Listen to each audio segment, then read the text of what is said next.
Hey everybody, Peter, John F. and I got together and talked about sunny day real estate, and then afterwards Peter poses something that compares U2 to Radiohead, and that naturally gets us to Weezer somehow. Enjoy. Yeah,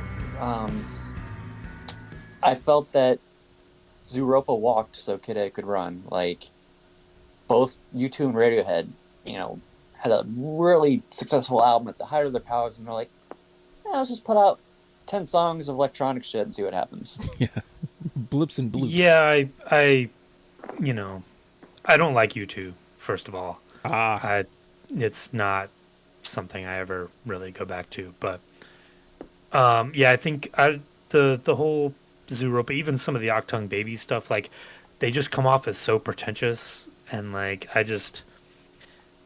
it has seemed very like comical and very like tongue in cheek and like very like yeah, kind of showy, like in a like, oh, look at us, we're just goofing around. Like Radiohead seemed kind of like always like the opposite of that. Like they were really trying to stay away from that. Like you never saw Radiohead do like a Zoo TV tour, and like it always seemed like they were more insular and more introspective, and U2 was being more like here we're putting on a show, like we're putting on like it's an act, you mm-hmm. know.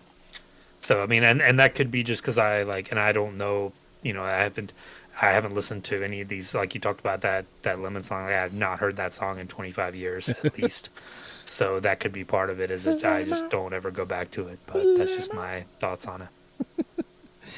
I do. I mean, I absolutely get it, because you think about pop specifically, discotheque, like is very like it's very, hey, look at us, like we're gonna do this thing.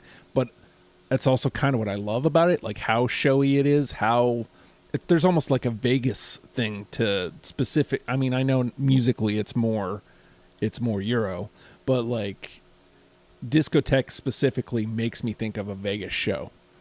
And like, I don't know, in a way I fucking love that. And I would say that I think Peter's inference is less apples to apples. It's more like, because U2, it's inarguable that U2 was huge, and they took a sharp left fucking turn. And after OK Computer, even though like they did start leaning into like computer sounds on that record, it's still the leap to Kid A is still a sharp fucking turn. And I think that's more. I mean, unless I'm putting words in your mouth, Peter. No, that's what I was trying to get at. Yeah. Although I would be curious to see like Radiohead with a sense of humor. Like I'd love to see them like fuck around and just make a fucking show. What if all this time he was just playing a character? Would that completely dissuade you? Would that turn you off, John? Depends. I mean, yeah, it's there's always been kind of a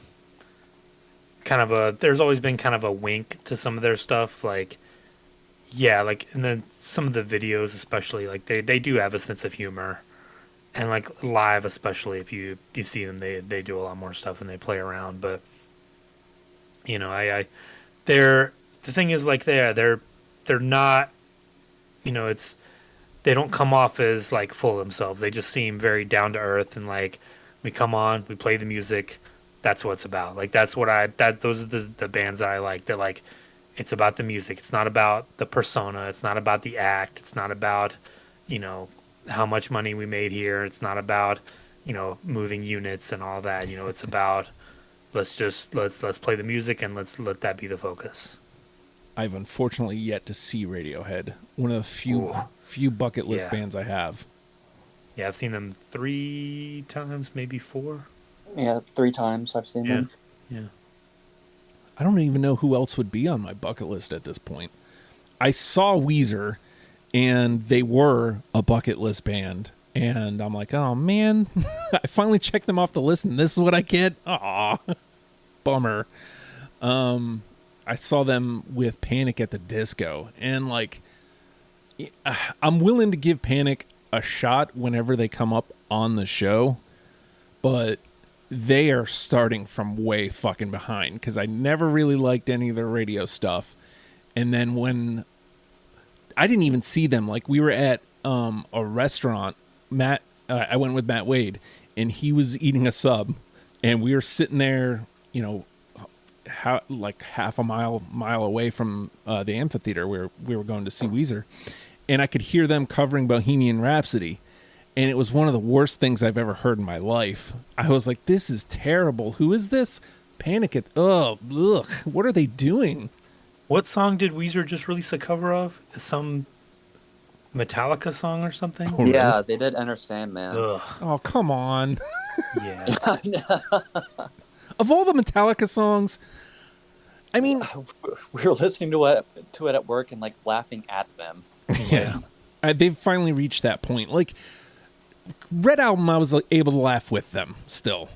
And, like, from what I understand, and I haven't even really delved into anything much past Red Album.